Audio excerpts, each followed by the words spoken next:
Hello guys, I'm back with another video. This is an in-depth analysis of what happened on the weekend. Premier League, Chelsea lost to Aston Villa, Liverpool and Arsenal won. Liverpool won against Wolves, Arsenal beat Brighton at home. Of course, Man United played on Boxing Day, Friday, that was Friday. They won against Newcastle, which was a big win for the Red Devils. So I'm here to talk about everything.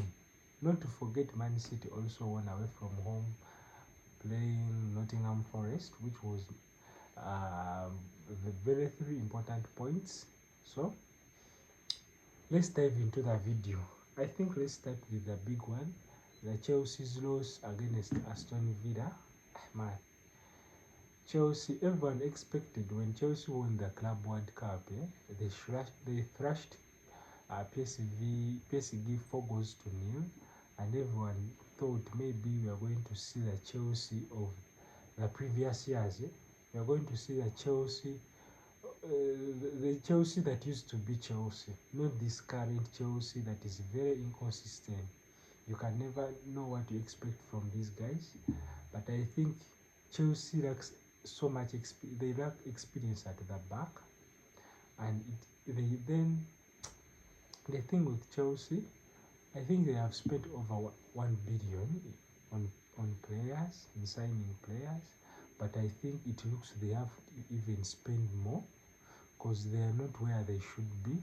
They are not on the same level as Arsenal and Man City, yet they have spent, I think, more money than them. But I think Chelsea, if you look at Joao Pedro, I think is like a 10, half 10, 9, half 9. He's not like a typical striker like maybe you see Harry Kane, maybe Haaland. I'm not speaking in terms of quality, but even the characteristics. He's not. He's a very good player, but he's not a goal poacher. So I think Joao Pedro would also be comfortable playing with a striker ahead of him. That's how I see Joao Pedro. So in my opinion, I think Chelsea, they have to spend more money on getting another new elite striker, and I think they also have to get someone more experienced at the back, because it's clear Fofana and Charoba, they can be good maybe in some games, but consistency wise they cannot be good across the entire season. So I think they need some experience at the back. I think in the midfield Chelsea are good, because if you see Caicedo has improved so much this season. And if you talk about the DMs, I think it's the best DM right now in Premier League right now. I think Moses Caicedo is the best. And if you look at Enzo is playing good. Then of course there are games where they switch Reece James from the right back to the midfield. It has also worked pretty well, especially in big games. So I think in the midfield they are good. Of course, Cole Palmer playing as a 10. I think Chelsea, Manuel Lavia coming off the bench, Andrea Santos. I think in the midfield, Chelsea is good. I think what's lacking, another thing they are lacking, I think, man, you cannot rely on Garnacho. Garnacho is not someone that will score 15 goals for you coming off from the wing. He's very inconsistent. I think he still has some improvements to do. He still has to add a lot of things in his game. He's very wasteful.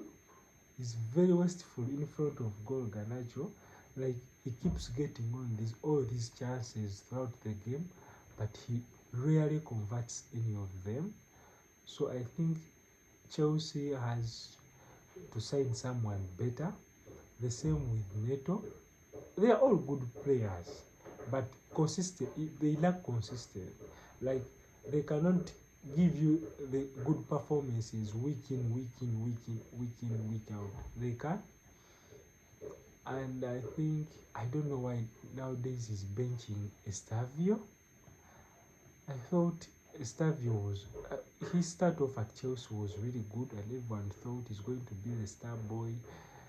But I think, I don't know why Enzo Mascara is dropping, is keeping him on the bench. He brings him late on the game. I don't know why.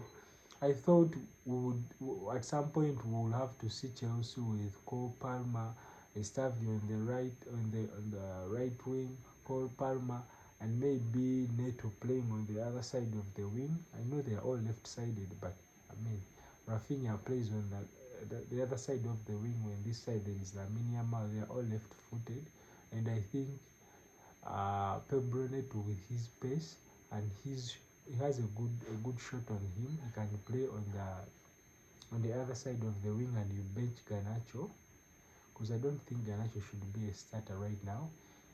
I think any serious team that's looking to win trophies, you cannot start with Garnacho. And I'm not saying this because I hate Garnacho. No. I think he's still young and he still has time to improve. But right now, I don't think he should be a starter. It's good when he's coming off the bench, maybe in some games, but when the pressure is on, I don't think Garnacho is very wasteful. So I think Chelsea, they still have to buy a few players here and there, because I think their right back with James, their right back is covered. Cucurella is also good, and I think they need someone, maybe one signing as a centre back, more experienced than Fofana and Charoba. Then I think their midfield is good, and I think they need someone, an elite striker, because I don't think Joao Pedro and Delap, I don't think they are on the same levels of Haaland and Harry Kane. And I think Osimhen would be good, but I think all top teams, they did not want to sign Osimhen. I don't know why. Maybe his personality. But for me, right now, let's face it, there are no many strikers out there in the world. They are not there. So I think right now, if you can get your hands on someone like Osimhen for 2 or 3 seasons, I think Osimhen can score 20 goals for you, Premier League 20 goals for you. I think he can. Chelsea, I think Chelsea needs. I think they need to add more signings. So if we leave that game, but credit to Unai Emery, and I think Aston Villa, they are playing Arsenal on Tuesday. And if Aston Villa manage to beat Arsenal again on Tuesday, then you start considering Aston Villa top 3, top 4. That would be a big statement win for them. Then if we jump onto the next one, let's talk about Man City. Man City, man, Ryan Cherki. I think so far, if you talk about the best summer signings, you have to talk about Ryan Cherki for Man City. You have to talk about